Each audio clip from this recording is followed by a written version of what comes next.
Hopefully when you built your crosscut sled, you thought about attaching a stop block. Well, this idiot didn't think about that. So today, we're going to make some stop blocks for the crosscut sled. Well, I know this is a reenactment, but how many times does this happen when you're trying to set up a stop block on your crosscut sled and you just knock everything right off your workbench?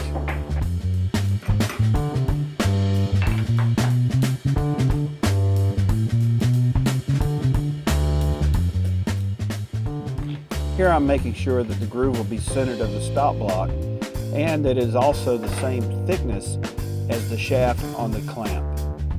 You'll see me use a drill bit here, and that represents the thickness of the blade. That way we cut on one side of the blade with one cut and on the opposite side of the blade with the next cut. And of course we're using the shaft on the clamp for the actual spacing of the slot and the stop block.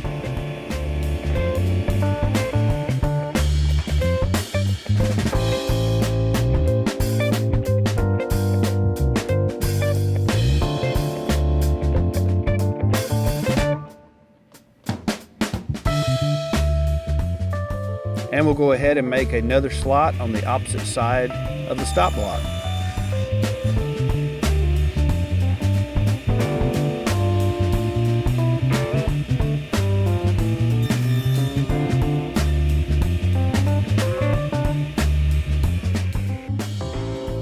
And now I've rotated the stop block 90 degrees, and I'm going to make a slot in both top and bottom so that we have more options to use later.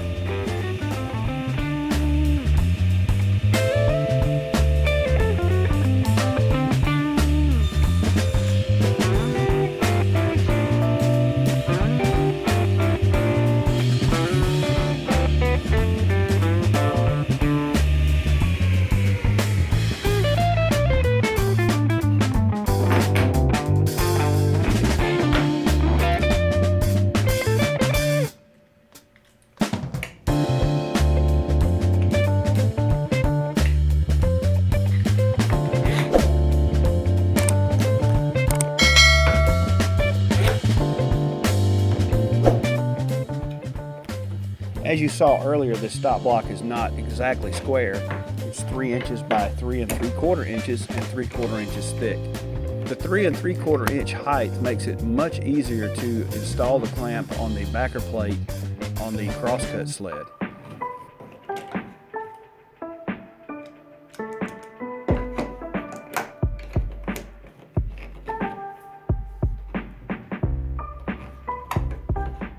Off camera, I took a piece of 18mm plywood that was 3 inch by 12 inch long and cut 3 slots in it.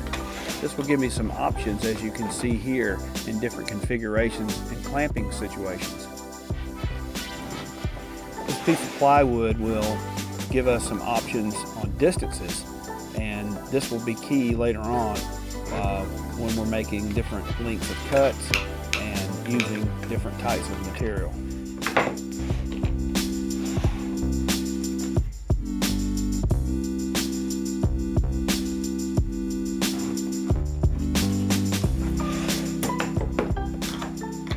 And you can install a second clamp if you need more clamping power, just in case.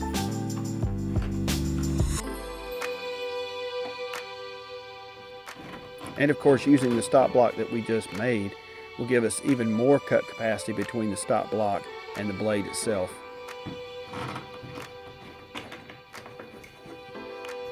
That didn't take very long to come up with a solution for a stop block. The one thing I really like about these is they stay on the clamp. Some of these other slots were a little bit looser than what I really wanted, but we cut several in this block so that we can have different options.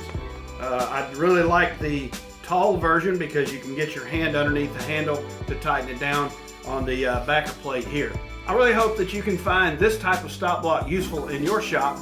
If you would, tell us exactly what you use for stop blocks, whether it's just a clamp or that you have thought ahead and designed something for your crosscut sled to clamp a stop block to. Again, I would ask you to subscribe and give us a thumbs up on this video. And as always, be all you can be, but best of all, be sharp. Stay safe in your shop, everyone.